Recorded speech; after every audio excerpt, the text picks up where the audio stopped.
Hello everyone, welcome to Bodhganga academy. स्वागत है आप सबका बोधगंगा एकेडमी के चैनल इंडिया अनलॉक्ड में। तो देखिए, हमारी आजादी को 75 वर्ष से ज्यादा हो चुके हैं। हमारा भारत देश 1947 में आजाद हुआ था और अब हमारी आजादी को 75 ईयर से ज्यादा हो चुके हैं। तो हमने सोचा क्यों ना जिन लोगों की वजह से हमें ये आजादी मिली है, जिस वजह से ये भारत देश हमारा 2025 सन तक पहुंचा है और इतना डेवलप हुआ है, उन लोगों को याद किया जाए। तो इसीलिए हमने ये शुरू की है सीरीज लेजेंड्स ऑफ इंडिया, जिसमें हम जितने भी हमारे भारत देश के यादगार लोग हैं, चाहे वो पोएट हो, राइटर हो, सोशल रिफॉर्मर्स हो, फ्रीडम फाइटर हो, एजुकेटर्स हो, जो भी है उनको याद करेंगे, उनके बारे में जानेंगे। ये चीजें आपके किसी भी कॉम्पिटिटिव एग्जाम उसके लिए भी बहुत जरूरी है। लेकिन अगर आप अपने भारत देश को जानना चाहते हैं, किस तरह से हमारा भारत देश बना, उसके लिए भी ये चीजें बहुत इंटरेस्टिंग है। तो हर एक लेक्चर में हम लोग एक किसी महान शख्सियत के बारे में जानेंगे, उसने क्या कंट्रीब्यूट किया, क्या उसके विचार थे, क्या उसने इंडियन इंडिपेंडेंस के लिए क्या कंट्रीब्यूट किया, इंडिया डेवलपमेंट के लिए कैसे कंट्रीब्यूट किया, उसके बारे में बात करेंगे। तो आज के लेक्चर में हम लोग शुरू करेंगे एक ऐसे व्यक्ति से जिनको 2 बार नोबेल प्राइज के लिए नॉमिनेट किया गया है। हालांकि वो जीते नहीं है, लेकिन उन्हें 2 बार नोबेल प्राइज के लिए नॉमिनेट किया गया था। एक बहुत बड़े फ्रीडम फाइटर, जाने माने एक्सट्रीमिस्ट थे, और उनका एक जाना माना आश्रम जो है वो आज तक पुडुचेरी में एस्टेब्लिश है और चल रहा है। हम लोग बात कर रहे हैं, आई थिंक आप लोग समझ गए होंगे, हम लोग बात कर रहे हैं श्री औरबिंदो घोष की। तो आज के लेक्चर में हम लोग बात करेंगे श्री औरबिंदो घोष की, उनके बारे में जानेंगे। तो चलिए स्टार्ट करते हैं श्री औरबिंदो घोष के बारे में। तो देखिए, सबसे पहले मैं आपको कुछ इंपॉर्टेंट पॉइंट्स, जो भी student exam point of view से सुनना चाहते हैं लेक्चर को, उसके लिए कुछ ऐसे इंपॉर्टेंट पॉइंट बता रहा हूं जिनके वजह से ये जाने जाते हैं या आपको एग्जाम पॉइंट ऑफ व्यू से याद रखना बहुत इंपॉर्टेंट है।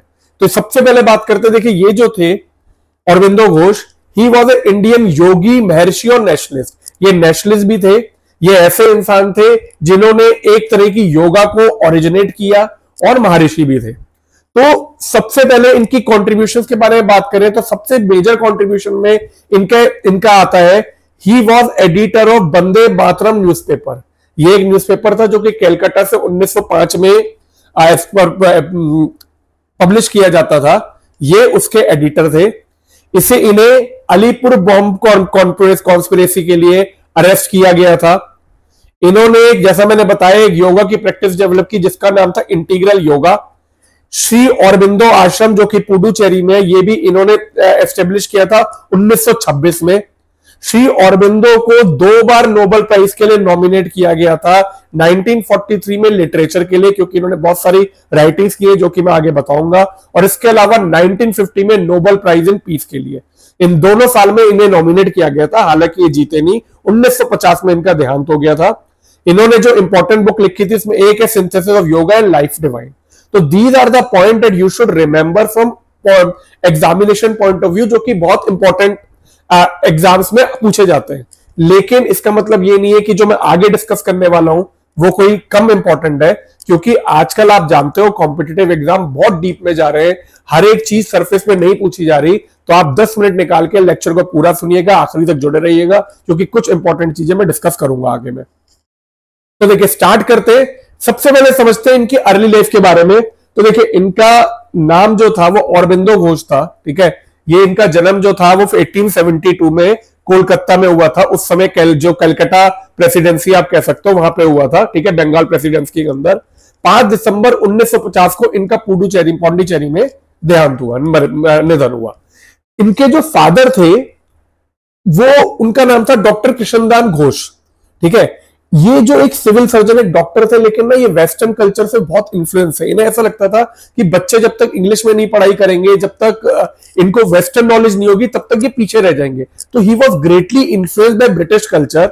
इसी वजह से इनके जितने बच्चे थे उन सबकी एजुकेशन जो थी वो इंग्लिश मीडियम स्कूल में हुई थी। उस समय भारत में बहुत इंग्लिश मीडियम स्कूल नहीं होते थे, खाली कुछ चुनिंदा इंग्लिश मीडियम स्कूल होते थे जो कि ज्यादातर आप जानते हो क्रिश्चियन मिशनरीज चलाते थे, ठीक है। तो इनको औरबिंदो घोष की भी ऐसी ही जो अपब्रिंगिंग थी वो सारी की सारी बहुत आप कह सकते हो इंग्लिश एनवायरनमेंट में हुई है। ठीक है, 7 साल तक इनका कोलकाता में इंग्लिश स्पीकिंग कॉन्वेंट स्कूल में गए थे, दार्जिलिंग के अंदर।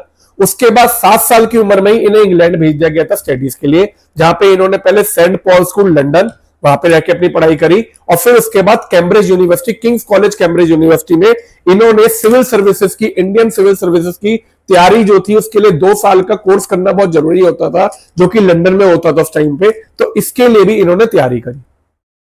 तो इनकी ज्यादातर जो स्टार्टिंग एजुकेशन थी, आप कह सकते हो जितना इनका बचपना था वो सारा का सारा इंडिया के बाहर बीता था, लेकिन तब भी इनका एक इन्फ्लुएंस है इंडियन सोसाइटी की तरफ। इन्हें वो ब्रिटिश कल्चर जो इनके फादर को बहुत प्रेफरेंस था, वो इनको इतना पसंद नहीं आता था। ठीक है, इन्होंने इंडियन सिविल सर्विस एग्जामिनेशन जब भी पास करी थी, इनकी शायद रैंक 21 करीब आई थी 250 बच्चों में से, लेकिन तब भी इन्होंने जानबूझ के, एक इसका फिजिकल टेस्ट होता है जिसको मैं इससे इतने डीप में नहीं जाऊंगा, पर उसे इन्होंने जानबूझ के फेल करके इंडियन सिविल सर्विसेज को रिजेक्ट कर दिया था, मतलब इन्होंने ज्वाइन नहीं किया था। ठीक है, तो अब उसके बाद क्या हुआ, 1893 में ये वापस इंडिया आए और इन्होंने बड़ौदा स्टेट सर्विस को ज्वाइन किया, जिसमें क्या कहते हैं, ये महाराजा बड़ौदा जो थे सयाजी राव गायकवाड़, इनके अंडर में इनके लिए काम करने लगे। ठीक है, साथ में ही इन्होंने यूनिवर्सिटी में पढ़ाना भी शुरू किया, ये लैंग्वेजेस भी पढ़ाते थे। ठीक है, तो धीरे धीरे इन्होंने यूनिवर्सिटी में पढ़ाना भी शुरू किया, और साथ में ये थोड़ा नेशनलिज्म के तरफ झुकने लगे। जब ये भारत आए, इन्होंने जिस तरह की कंडीशन देखी, ये धीरे धीरे नेशनलिस्ट मूवमेंट जो वहां के कार्यकर्ता थे उनके कांटेक्ट में आए, और धीरे धीरे साइलेंटली जो थे इंडियन नेशनलिज्म की तरफ इंक्लाइन होने लगे। जब 1905-6 के अराउंड जब बंगाल का पार्टीशन हुआ, ठीक है, उस टाइम पे धीरे धीरे ये एक्टिव रिवॉल्यूशनरी बने, और ये बड़ौदा से शिफ्ट हो गए 1906 में बंगाल में। तो 1906 में ये बड़ौदा छोड़ के बंगाल आ गए और वहां की पॉलिटिक्स में इन्होंने ज्वाइन किया। He was also appointed as first principal of National College in Calcutta, जहां पे इन्होंने इंडियन यूथ को एजुकेशन देना शुरू किया, रिवॉल्यूशनरी एजुकेशन देना शुरू किया। तो ये इनका स्टार्टिंग जो आप कह सकते हो झुकाव जो था इंडियन पॉलिटिक्स की तरफ, यहां से शुरू हुआ। अब इनके जो मेन थॉट थी दैट वाज एक्सट्रीमिज्म। आपको ये पता होगा कि जो हमारी धीरे धीरे जब आजादी की तरफ जंग चल रही थी, तो एक्सट्रीमिस्ट और मॉडरेट 2 लोग थे। ठीक है, तो ये बाल गंगाधर तिलक और बिपिन चंद्र पाल के साथ में इनका जो वो था सपोर्ट जो था वो उनकी तरफ था। He supported extremist faction. इनका ये मानना था कि शांति से कभी भी अपने हक को नहीं मांगा जा सकता, आपको छीन के लड़ के अपने हक को लेना पड़ेगा। इसी वजह से 1907 में जो सूरत सेशन था कांग्रेस का, जहां पे कांग्रेस का स्प्लिट हुआ था मॉडरेट्स और एक्सट्रीमिस्ट में, इनका जो सपोर्ट था वो बाल गंगाधर तिलक की तरफ था, और 1907 के सूरत सेशन में इन्होंने भी एक तरह से एक्सट्रीमिस्ट को लेड किया था। ये इनका पहला मेजर कंट्रीब्यूशन था। उसके बाद 1908 में इन्हें अलीपुर बॉम्ब केस में, ठीक है, अरेस्ट किया गया था 1908 में। इसके बारे में मैं आगे डिस्कस करूंगा कि अलीपुर बॉम्ब केस क्या था, लेकिन जो पहली चीज आपको इसके अलावा ध्यान रखनी है, जो मैंने आपको उधर डिस्कस भी करी थी, 1908 में अलीपुर बॉम्ब केस में इनको अरेस्ट किया गया था, लेकिन 1 साल तक ये केस चला था, लेकिन सबूत ना होने की वजह से इनको छोड़ दिया गया था। इसके बाद पहले एक बार ये डिस्कस कर लेते। देखिए, तो 1908 में जैसे मैंने बताया अलीपुर बॉम्ब केस में इनको अरेस्ट किया गया था। ठीक है, जिसमें जो बॉम्ब केस क्या था, इसमें बॉम्ब फेंक के कुछ ब्रिटिश जज थे, उनको मारने की कोशिश की गई थी, लेकिन हुआ कि कुछ और था, वो बॉम्ब गलत जगह जाके गिरा था, और 2 जो ब्रिटिश लेडीज थी उनकी डेथ हो गई थी। तो उस टाइम पे चितरंजन दास ने, सीआर दास जो है, उन्होंने इनके लॉयर का काम किया था, और 1909 में इन्हें आजाद किया गया। लेकिन उस टाइम पे जब ये जेल के अंदर थे, तो इनसे स्वामी, इनकी बुक में लिखा हुआ है कि इनसे स्वामी विवेकानंद मिलने भी आए, तो इनकी ना स्पिरिचुअल अवेकनिंग हुई। इन्होंने 1909 में जब ये जेल के अंदर थे, इनकी स्पिरिचुअल अवेकनिंग हुई, और 1910 में जब ये बाहर आए, तब इन्होंने एक्टिव पॉलिटिक्स को त्याग दिया। तो इनका जो पॉलिटिक्स में हम कह सकते हैं इंडियन नेशनल मूवमेंट में इतना मेजर रोल जो था वो आप कह सकते हो 7-8 साल का था। उसके बाद इन्होंने इंडियन पॉलिटिक्स को त्याग दिया, और 1910 में ये पुडुचेरी में जाके सेटल हो गए। पुडुचेरी में सेटल होने का एक रीजन ये भी कह सकते हैं क्योंकि जो ब्रिटिश थे इन्होंने इनके खिलाफ वारंट भी निकाले हुए थे, ब्रिटिश लोगों की इन पे नजरें भी थी। तो पुडुचेरी उस समय फ्रेंच टेरिटरी था, तो वहां पे ब्रिटिश का कंट्रोल नहीं चलता था। तो 1910 में जाके ये उसके जो ब्रिटिश इंडिया थी उससे अलग होकर पुडुचेरी में जाके सेटल हो गए, जो कि उस समय पौंडीचेरी था। तो पौंडीचेरी में जाके सेटल हो गए और वहां पे योगा की प्रैक्टिस करने लगे, स्पिरिचुअल शिक्षा देने लगे। तो ये स्पिरिचुअल अवेकनिंग की तरफ चले गए। वहां पे इन्होंने फिलॉसफी, योगा, राइटिंग ये सब करना शुरू किया। ठीक है, इसी टाइम पे ये मीरा अल्फासा, जिन्हें आज की डेट में लोग द मदर के नाम से भी जानते हैं, इनके साथ मिले 1920 में, और दोनों ने मिलकर 1926 में औरबिंदो आश्रम की पुडुचेरी में स्थापना करी। पौंडीचेरी में 1926 में औरबिंदो आश्रम की स्थापना करी, और वहीं पे इन्होंने इंटीग्रल योगा का कॉन्सेप्ट भी डिस्कवर किया और ओरिजिनेट किया। तो अगर क्वेश्चन में आता है इंटीग्रल योगा, औरबिंदो आश्रम, मीरा अल्फासा, ये सारे नाम जो है these are important, these all are related to Shri Aurobindo. ठीक है, तो आज की डेट में जो श्री औरबिंदो आश्रम है पौंडीचेरी अभी भी एग्जिस्ट करता है, और औरबिंदो घोष और द मदर मीरा अल्फासा दोनों की जो समाधि है, ठीक है, वो वहीं पे बनाई गई है उसी के अंदर। अब लास्ट में लोग बात करते हैं इसके बाद मेजर वर्क्स एंड राइटिंग के बारे में जो इन्होंने लिखा। ये क्वेश्चन में बहुत पूछा जाता है, ये आप ध्यान रखिएगा। तो देखिए, पहली राइटिंग थी इनकी भवानी मंदिर। भवानी मंदिर क्या था? एक पैम्फलेट था। ठीक है, इट वॉज ये इस समय लिखा था जब बंगाल का पार्टीशन हो रहा था।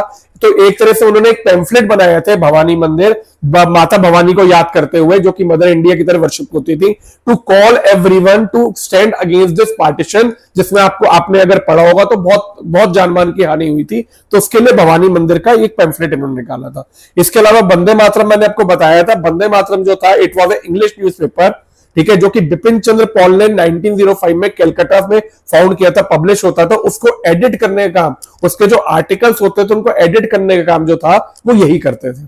ठीक है, इसके अलावा एक कर्म योगिन, ये भी एक इंग्लिश में इनका वो था, आर्टिकल्स थे, या आप कह सकते हैं छोटी सी बुक थी, जिसमें इंडियन स्पिरिचुअलिटी और नेशनलिज्म को प्रमोट किया जाता था।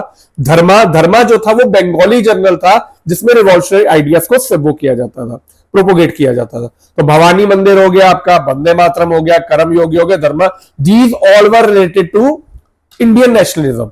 अब जैसा मैंने बताया, धीरे धीरे स्पिरिचुअलिटी की तरफ मूव करने लगे। तो जब ये स्पिरिचुअलिटी की तरफ मूव करे तो 1914 से 1921 तक इन्होंने एक मैगजीन निकाली, मंत्री मैगजीन, जिनका नाम था आर्या।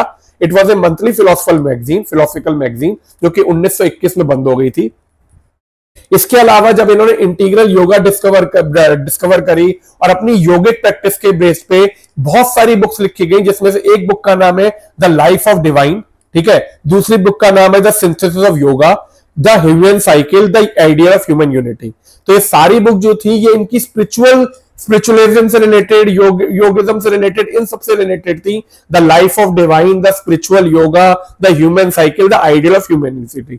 इसके अलावा इन्होंने एक पोयम भी बहुत टाइम तक लिखी है, जो कि इन्होंने बहुत टाइम तक रिफाइन करी, जिसका नाम था Savitri, which is epic poem, बहुत जानी मानी पोयम है, which symbolises his journey and victory over, कि किस तरह से आप मृत्यु से आगे बढ़ के सोच सकते हो, उसके बारे में पोयम थी सावित्री। तो these all were the work of Shri Aurobindo. Spiritual भी मैंने डिस्कस कर ली और नेशनलिज्म भी डिस्कस कर लिए। नेशनलिस्ट वर्क, स्पिरिचुअल वर्क, ये सारे वर्क आपको याद रखिएगा। आखिरी में हम लोग जाने से पहले बात करते हैं श्री औरबिंदो आश्रम की। तो जैसे मैंने बताया, श्री औरबिंदो आश्रम जो था वो 1926 में श्री औरबिंदो और मीरा अल्फासा ने फाउंड किया था। आज की डेट में इस जो समाधि इन दोनों की यहीं पे पाई जाती है, यहीं पे इन लोग दोनों की समाधि बनाई गई थी। आश्रम आज जो है एट प्रेजेंट श्री औरबिंदो आश्रम ट्रस्ट जो है वो मॉनिटर करता है, जिसमें 5 ट्रस्टी होते हैं। ठीक है, it is a public charitable trust, जो कि मदर मानी की मीरा अल्फासा ने 1955 में एस्टेब्लिश किया था। तो दिस वाज इसे शॉर्ट समरी टेबल, आप इसे नोट्स में पढ़ सकते हैं। ठीक है, मैं इसे वापस डिस्कस नहीं करूंगा। तो this was all about Aurobindo Ghosh. Next lecture में मैं इसके प्रैक्टिस क्वेश्चन भी डिस्कस करूंगा, लेकिन अभी के लिए अगर आपको ये मेरी सीरीज अच्छी लगी हो, प्लीज लेक्चर को जरूर लाइक करिए, चैनल को सब्सक्राइब करिए, जिससे आप सारे लेजेंड्स ऑफ इंडिया के बारे में फॉलो कर सके और जान सके। मिलते हैं अगले लेक्चर में एक और नए लेजेंड के साथ, तब तक के लिए टेक केयर।